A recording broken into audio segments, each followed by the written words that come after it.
Hey again, come follow me time. Yay. So we're in Matthew 5 and Luke 6 this week, which may sound familiar to you because it's the Sermon on the Mount.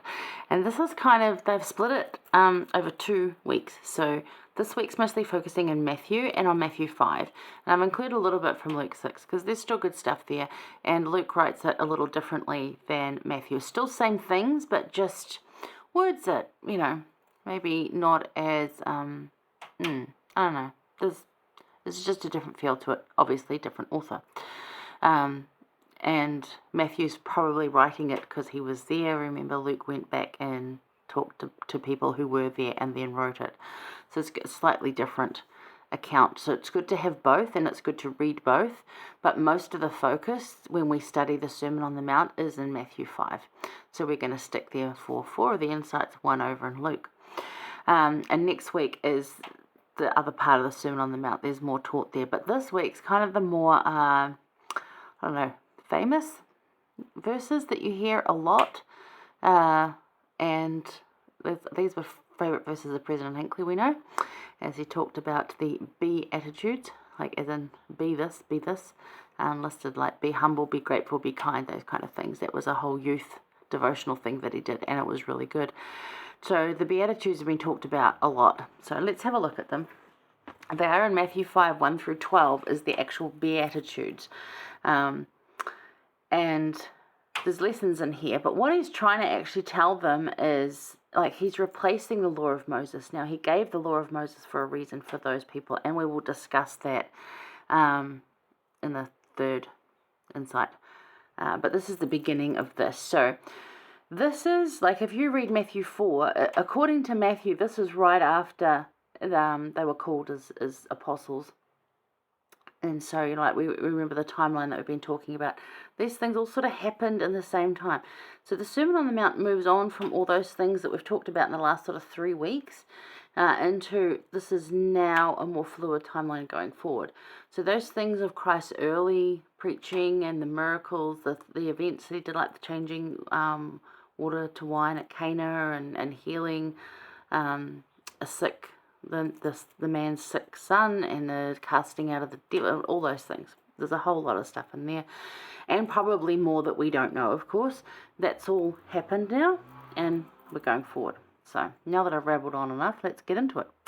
Okay, so I've entitled this one to the Beatitudes a higher and holier way, because that's what he was trying to get them to do. Now, the law of Moses was given in very black and white. Do this, and that's why I'm in black and white. See? Got a plan there. But this is about living in a higher way, and that you can't just have rules for everything. Rules are good, and they're good to keep us safe, but there's always going to be exceptions and circumstances taken into account, especially when it comes to Jesus Christ and Heavenly Father. Some rules in our daily lives are not so taking into consideration of the surround. So let's have a discuss of these things. So anyway, he goes in to teach them because the multitudes come. There's a lot of them, multitudes, as in unnumbered, large group of people. And he starts off by saying, "Blessed are the poor in spirit, for theirs is the kingdom of heaven." And they're all sort of thinking, how are you blessed if you're poor? Okay, we might get heaven eventually, but how are we blessed if we're poor? And then he's like, so blessed are they that mourn, for they shall be comforted. And they're like, well, how are we blessed if we're mourning? They're missing the point. A lot of people do. And still today, miss the point of what he's trying to teach. Blessed are the meek, for they shall inherit the earth. Blessed are they which do hunger and thirst after righteousness, for they shall be filled. Blessed are the merciful, for they shall obtain mercy.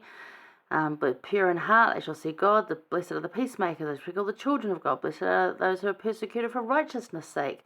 Blessed are ye when men shall revile you and persecute you. Rejoice and be exceedingly glad, for great is your reward in heaven. For so persecuted they the prophets which were before you. As in the prophets that came before, they were blessed as well.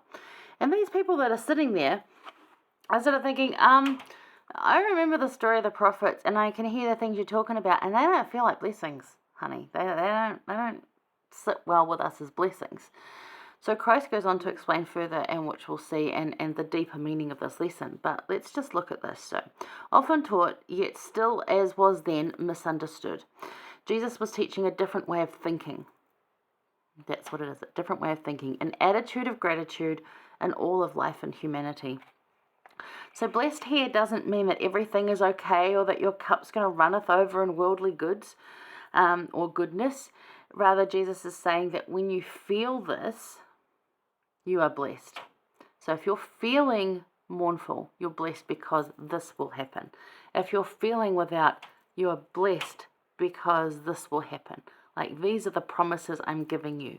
If you are feeling these ways, which you are going to do in humanity, it is just part of being human and living here.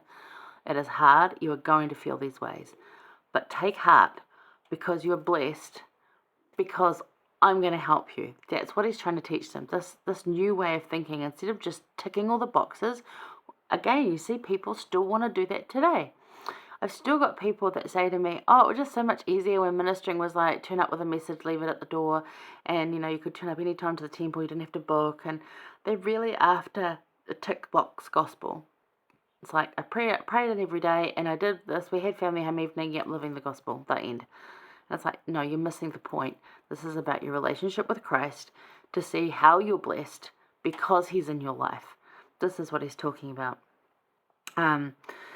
So it's an opportunity to turn when these things happen. It's an opportunity to turn to God, Jesus, our Heavenly Ghost, Holy Ghost, Heavenly Mother, all of that. It's a chance to turn to them. Specifically here to Jesus. It's a chance to turn to him. It's an opportunity to say, okay, we're going to turn to Christ and say, yoke with me, because this is really hard and I'm struggling here, help me. So that's that opportunity, and that's a blessing to do that, because it totally enriches our lives. And what he will bless us with is going to be far better than what the world holds. So exactly what this audience and us need to hear. This audience were all the people, because he'd been down in the fishing villages and walked through. These people were not rich. They were poor. They were downtrodden, sick, the afflicted. These were the ones. They weren't rich. They weren't like happy. They weren't the well-to-do people. They were the people that really needed this message, and we need this message too. So what can sound like salt on open wounds when you say, like, you're blessed if this bad thing happens to you? Oh, you're really blessed. And you're like, I'm not seeing that.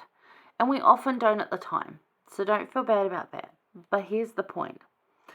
It's actually an opportunity for Christ to come and heal, to succor, and to love you.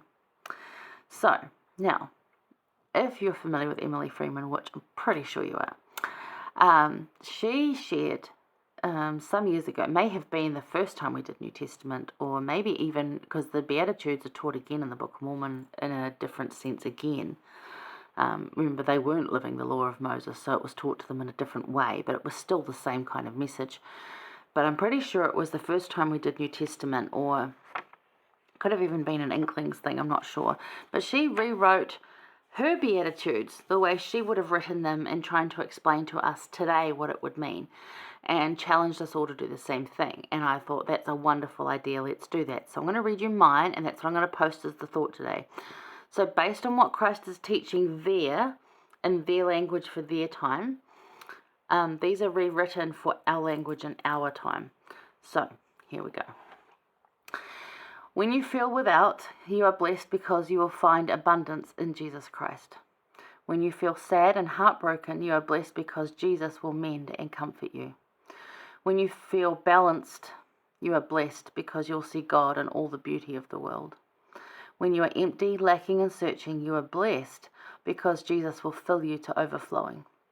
When you offer grace to others, you are blessed because you will receive God's grace. When you seek, look, listen, and obey, you are blessed because this is where you will find God. When you bring peace wherever you go, you are blessed because God is the giver of personal peace. When you feel isolated, alone, and excluded, you are blessed because Jesus has already welcomed you into heaven. So that's my rewritten Beatitudes. And you'll see that if you're looking in the post, you'll see the things. You can have a look at that as well. So do your own, you don't have to be the best writer in the world. Pour what out is in your heart. But that's the higher, holier way. So what they've been, this is like an introduction to how to live a Jesus life rather than how to live a life full of rules. Even though we need the rules, but We don't need every single rule for every little situation. He's saying, look, you guys know how to do this. If you live in this way, those things just happen for you. You don't have to live a tick box, a rule, black and white life. Very Pharisee-led life. It's not going to be that way. So, yeah, that's that. So that's the beginning of the Sermon on the Mount. So have a study of those. See how those words fit for you, and look at how you would word it, because it's really going to help you feel this lesson. I think it would be a good suggestion, and it was really good for me. I liked it because I'd never looked at it like that before. I'd always just well, those blessings are going to come eventually. And it's well, no, actually those blessings exist right now, and we can look at those right now. It's just how it's worded. So it's a different way of thinking, and that's what he's teaching. So it was a really cool lesson. And while I've studied it many times over, it probably was the 4 years ago when we went over this the first time that Emily suggested that. And I'm actually, she's a smart woman. I'm going to try this.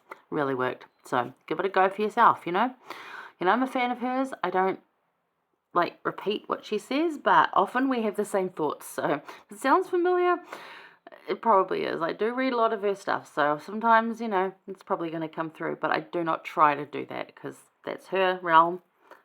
I'm not going to touch that. I do my thing. Okay. Right.